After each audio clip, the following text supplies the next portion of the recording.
Here we are on our second par 5, the 12th hole in our par 5 special. First thing, panning down the fairway. This is one of the only holes at Wissahickon that we have out of bounds on. So you can see there, which obviously is adjacent to our Militia Hill golf course. The out of bounds is to the right. They've done a great job, a phenomenal job, Dan and Keith, in really keeping the character of this golf hole from where it was the original Wissahickon to now a newly restored. It is just opened up. It is framed perfect with the trees in the back. As soon as you get over the hill, just once you get a totally different feel, when as the members know, as soon as you get over that hill for your second, third, and fourth shots. So just an awesome hole. I think the biggest thing here, and you may want to say this to your guests that you bring out, it's all about on the tee, getting your line, trusting your line, because this is one of the only blind tee shots that you don't see the ball landing in the fairway when you hit it. So you have to trust your line. Another thing is, if you could see the way the tee box is framed, Keith did a great job. This tee box is framed right through down the fairway, whereas a lot of tee architects, they'll shape the tee box a different way to kind of throw your eyes off and make the hole a little more difficult. This particular tee box is framed perfectly. Now, as I said in my first video on number 7, I like to hit a little draw. If you like to hit a fade, you get on the right side. But for me, I like to hit the draw. I get the ball teed up.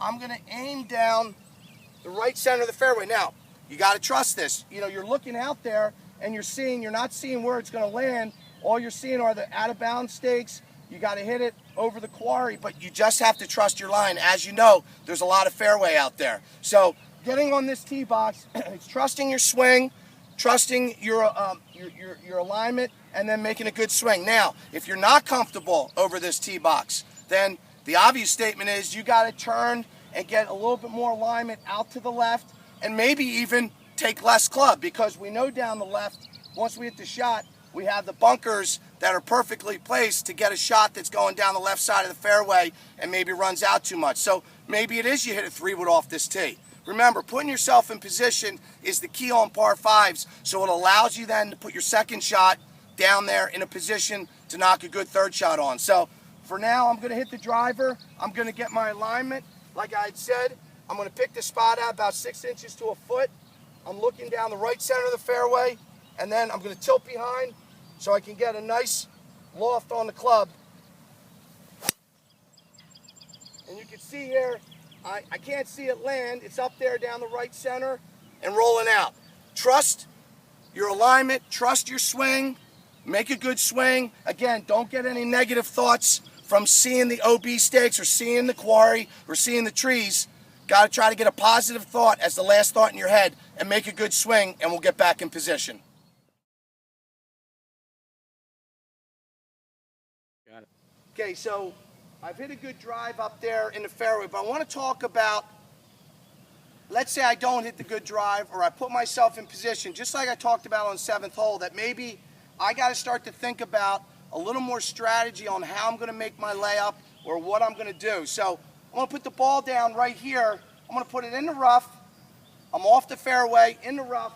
The biggest thing here, number one, obviously, the fairway here, as it did with Wissahickon, the old, when it wasn't restored, it slides a little bit left to right. It's going to, the ball when it hits, it's going to curve a little left to right off the ground. So we got to be aware of that as we're making our layup. The second thing is, I think what's so important is you get your actual yardage to the pin so you can know the breakdown, but you also want to look and read, if you can come over to the side, what is the fairway bunker on the left?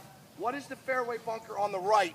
And whether these come into play for you or not. Now, I already took my rangefinder, but if you have your caddy, get him to shoot, or her to shoot, what the fairway bunker, the front edge, and what the fairway bunker on the right, what the front edge is. I already did that. I got 172 to the front edge on the left. I've got 192 if this was my ball, 193 to the front edge on the right. Remember, I've said this in an earlier video. If you're going to lay up, lay up. Don't go hitting a golf ball if you're going to aim down the right center towards that far bunker on the right. Don't hit a golf ball 185 thinking that, well, it's going to come up short, because if it rolls out, it gets a big hop. Now you're in the bunker and you really screwed yourself when you're playing that layup. So you want to be conscious of what you're going to do with your layup, but lay up. If I had a 192-yard shot to a front edge, I would hit it 170, maybe 175 at the very most. Afford yourself a little room for error when you make the layup. Also, remember this about the lie. This lie is going to allow you a lot of stuff. This lie allows you everything.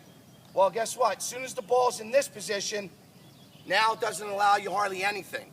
So there comes a point where the lie dictates what shot you're able to hit and should hit. If I get in a position where the ball's buried in the rough, you can forget all yardages. You've got to take your wedge, your sand wedge, your lob wedge, something to dig it back out and get it back in position. Mistake a lot of amateurs and weekend players make is they'll try to do too much with a bad lie, and then it just compounds the problem.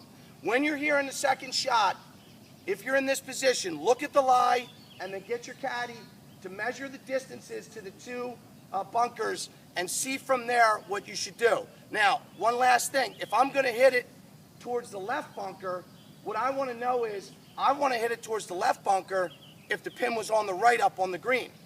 I want to hit it towards the right bunker if the pin's on the left. You want to look for the basic strategy of coming in from the best angle for your third shot. So we're going to play that and think of that and be aware of that. Go towards the left bunker when it's on the right, and you may have to lay up a little more, and maybe your shot into the green's a little more, but you still have a better angle for your third shot or your fourth shot when you're going into the green to allow you the best chance to score on this hole. So this is my tee shot on the par 5. I've measured it, shot the yardage. I got 212 into the green for my second shot. Now, one of the things I look at here is the pin's on the left. So for some of the longer hitters, or if this is where you're at, where you feel like you could still hit the golf ball far enough, you've got to look at the strategy of, if I am going to miss this, where do I want to miss it?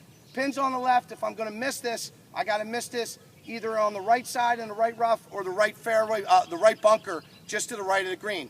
I also have what's called a hanging lie. The ball's below my feet. Just remember this on uneven lies. You always want your shoulders and your weight to match the slope at which you're at. So I'm hitting this shot, the ball's below my feet. I need my weight a little more towards my toes, and I need my shoulders to tilt a little more towards the slope. If I was going back this way and hitting the shot, then I'd obviously want my shoulders to be back a little bit, my weight to be a little more back on my heels, and maybe grip down on the club a little bit. When I have an uphill lie, or let's say this is a downhill lie, match your shoulders. So you're going to have to tilt a little more like this so your shoulders match the slope. And the opposite of that would be an uphill lie, where if I'm on an uphill, you got to tilt your shoulders back. You always want your shoulders matching the slope when you make your shot. For me here, this particular shot, if it was going to miss, it is probably going to err towards the right, because hanging lies or balls below your feet tend to curve out to the right as a right-handed player. So I'm going to aim at the center of the green. This particular shot, I know there's an opening in front, so if I do hit it, it may be able to bounce up. I don't want to go running long. We can see long. We got the out of bounds stakes run all the way around the right side, all the way around the back of the green. So if anything, I want to err short and right to allow myself the best chance to get it up and down. So I want to pick my spot out, get my alignment 6 inches to a foot in front. I'm going to look at the flag, get my visual, and then make a good swing into the target. Okay, so I've actually left it right. It's right in the right green side bunker. Again, this particular shot is definitely going to push you that way, but it allows me the most room to try to get the ball up and down on this particular hole. Remember, whenever you're hitting into the green, look where the pin is and try to see what's the best angle. If you are going to miss, that's going to allow you the best chance for an up and down.